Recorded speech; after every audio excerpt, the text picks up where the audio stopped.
Hello বন্ধুরা, তোতা পাখির বাড়িতে তোমাদের সবাইকে অনেক অনেক স্বাগত বন্ধুরা। তো বন্ধুরা, আমাদের গল্পগুলি দেখতে যদি তোমাদের ভালো লাগে অবশ্যই চ্যানেলটি সাবস্ক্রাইব করে আমাদের পাশে থেকো। তো চলো, আজকের গল্পটা কিন্তু দুর্দান্ত মজাদার হতে চলেছে, কেউ একটু স্কিপ না করে পুরো গল্পটা দেখতে থাকো। আরে বৌদি, তুমি কি সব কাজ করে নিলে নাকি? এই তো দেখো না, আমি রেডি হয়ে চলে এসেছি। বলো কি করতে হবে, এবারে আমি তোমাকে অনেক হেল্প করে দেবো। হ্যাঁ, ওই এলেন অষ্টরম্ভা, সব কাজ হয়ে গেছে গো, এখন এলেন, অনেক কাজ করে দেবে। তা বলি মা, তোমার সাজা কি শেষ হয়েছে না আরো একটুক্ষণ বাকি আছে গো? মনে তো হচ্ছে তোমারই ষষ্ঠী হবে গো। বৌদি, দেখেছো তো মা কেমন করে আমার পেছনে লাগছে? ভালো লাগে না। সবসময় মা এরকম করে আমাকে বলে। আমি কি একা রেডি হয়েছি নাকি? হ্যাঁ, বাচ্চাগুলোকে কে রেডি করালো? আমি তো ওদেরকে রেডি করিয়েছি, সেই জন্যই তো একটু দেরি হয়ে গেল। মা, আপনি আবার দিয়ার পেছনে লাগছেন কেন বলুন তো? একটু তো সেজেছে, এমন কি অপরাধ করেছে? তাছাড়া ও 3টে বাচ্চাকে রেডি করিয়েছে, এটা কি কম বড় কাজ? অনেক কাজ করেছে, ওকে আর কিচ্ছু করতে হবে না। আচ্ছা দিয়া, এই রান্নাঘরের সমস্ত কাজ আমার হয়ে গেছে, তুমি যাও। ষষ্ঠীর সমস্ত জিনিস দেখবে আমি গুছিয়ে ঠাকুর ঘরে রেখে এসেছি। হ্যাঁ, বরণ ডালা, কুলো, হ্যাঁ, সমস্ত মিষ্টি সব কিছু ওখান থেকে একটু ধরে ধরে বাইরে নিয়ে আসো, তাহলেই হবে। হ্যাঁ বৌদি, এক্ষুনি নিয়ে আসছি। মা সবসময় আমার পেছনে লাগে, ভালো লাগে না। আরে দেখ তো দিতে ভাই, পাখি ওই দিক তখন থেকে কি দেখা যাচ্ছে এত? আরে আর বলিস না, একটুখানি রাগ হয়েছে ও বাপুর। আর ওইদিকে দেখ, ওই ফুল গাছটাকে দেখছে আর ওই ফুল গাছটার সাথে কথা বলছে। ও বৌদি, তোমার সব লুচি ভাজা হয়ে গেছে? লুচি আর আলুর দম কতক্ষণে যে খাবো, দূর আর ভালো লাগছে না। টুবাইদা কখন আসবে গো? তাই তো, আমরা দুই ভাই রেডি হয়ে চলে এলাম, আর আমার বোন ভগ্নিপতি, হ্যাঁ, তারা তো এখনো আসলো না। তোদের কত সময় লাগবে? বলি, আমাকে না জিজ্ঞেস করে তোমরা একটা ফোন করলেও তো পারো, তাহলেই তো জানতে পারো ওরা কখন আসবে। আমি তো সকাল থেকে কাজে ব্যস্ত, ফোন করার টাইম পেয়েছি? যাও যাও, একটা ফোন করে দেখো। ও, সকাল থেকে তুমি কাজ করেছো আর আমি মনে হচ্ছে নাকে সর্ষের তেল দিয়ে ঘুমোচ্ছি, এমন করে কথাটা বলছো? আরে দাদা ভাই, তুই আর বৌদির সঙ্গে সকাল সকাল ঝগড়া করতে শুরু করিস না। বৌদি তো সকাল থেকে অনেক কাজ করেছে, তুই তো শুধু বাজারটাই করে দিয়েছিস। দাঁড়া দাঁড়া, আমি বরং একটা ফোন করে দেখি।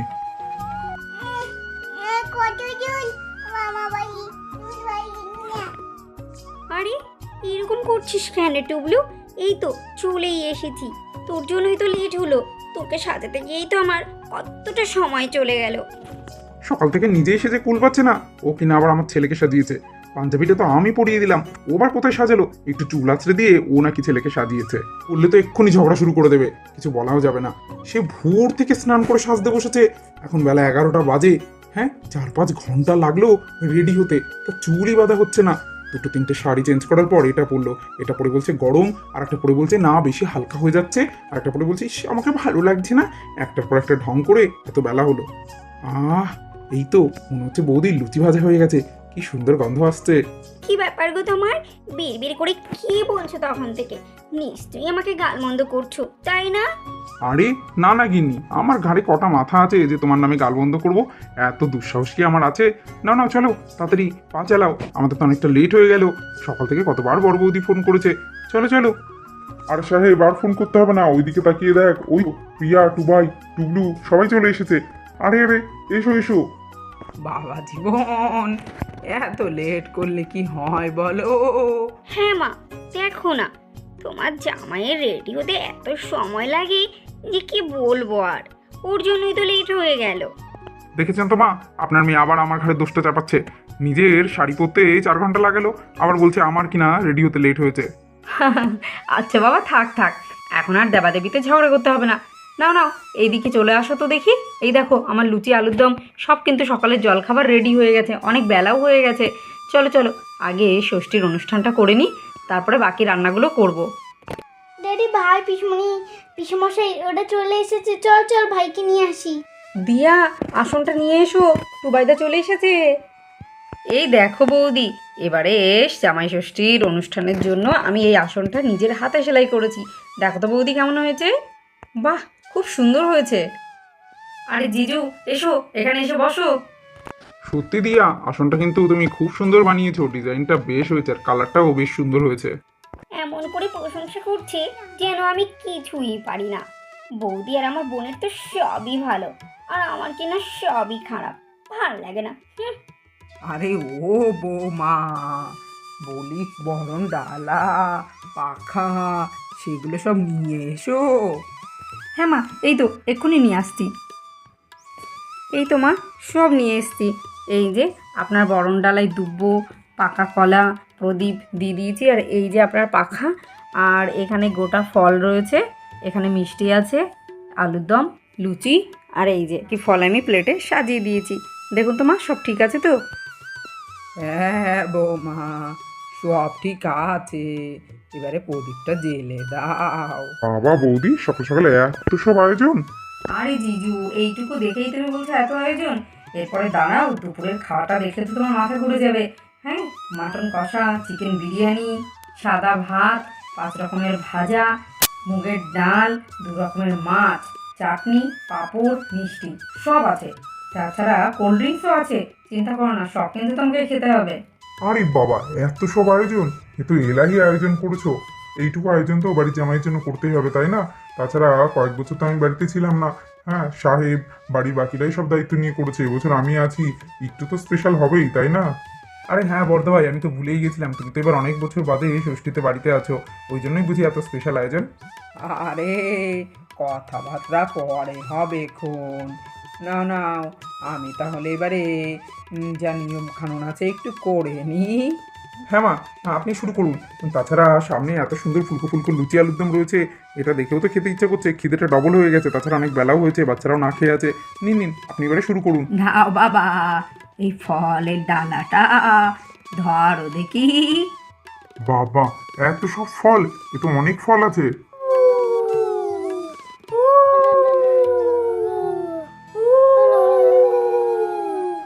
ষাট ষষ্ঠী, ষাট ষষ্ঠী, ষাট ষষ্ঠী।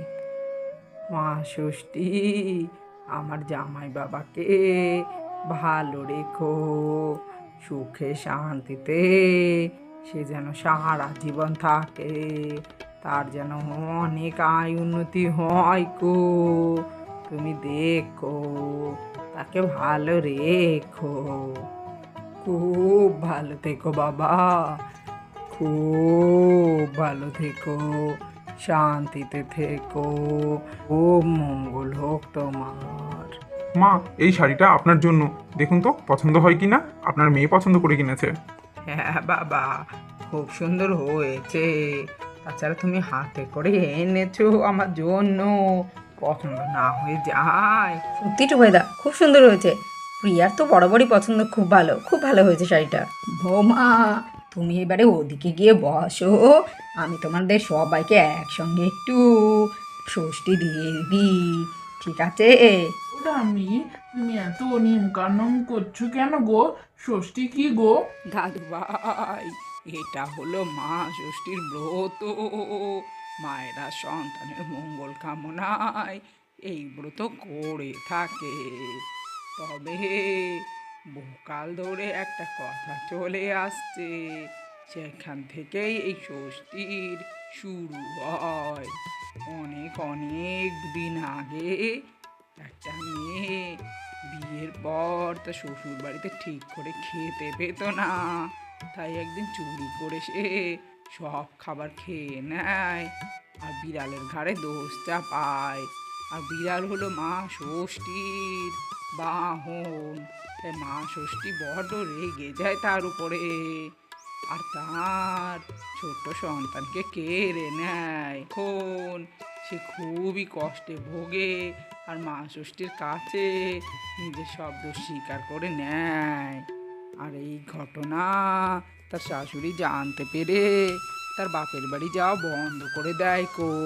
আর তারপর থেকে বউটা বাপের বাড়ি যেতে পারতো না বলে তার বাবা মা বড্ড মনোকষ্টে ভুগতো। তারপর তারা জ্যৈষ্ঠ মাসের একটা ভালো তিথি দেখে মেয়ে জামাইকে বাড়িতে ডেকে আদর আপ্যায়ন করে খাওয়ায়, আর তাদের সকলের মধ্যে ভুল বুঝাবুঝি মিটে যায়। আর সেই থেকেই এই জ্যৈষ্ঠ মাসের এই তিথিতে জামাই ষষ্ঠী পালন হতে লাগলো। মা ষষ্ঠী, আমার সব সন্তানদের ভালো রেখো, সুস্থ রেখো, সকলের মঙ্গল করো। না বৌমা, আমার তো হয়ে গেল, এবারে তুমি তোমার সব সন্তানদের একটু আশীর্বাদ করে দাও, তারপর সবাইকে একসঙ্গে খেতে দিয়ে দিই। অনেক তো বেলা হলো। হ্যাঁ মা, এরপর তো আবার রান্নাও আছে, দুপুরে সমস্ত রান্না করতে হবে, তো সব কিছু গুছিয়ে রেখেছি। ও দিয়া বলেছে আমাকে একটু সাহায্য করবে, খুব তাড়াতাড়ি তাহলে হয়ে যাবে। তো বন্ধুরা, দেখতেই পেলে আমাদের বাড়ির সকাল থেকে কিন্তু চলছে জমজমাটি জামাই ষষ্ঠী। তো এরপরে আরও রান্না বান্না খাওয়া দাওয়া অনেক কিছু আছে। তো চলো আজকের মতো গল্পটা এখানেই শেষ করছি। তোমরা সবাই ভালো থেকো, সুস্থ থেকো। আমাদের গল্পগুলি দেখতে যদি তোমাদের ভালো লাগে অবশ্যই চ্যানেলটি লাইক কমেন্ট শেয়ার করে দিও, আর অবশ্যই সাবস্ক্রাইব করে দিও। সবাই ভালো থেকো, সুস্থ থেকো। বিদায় বন্ধুরা।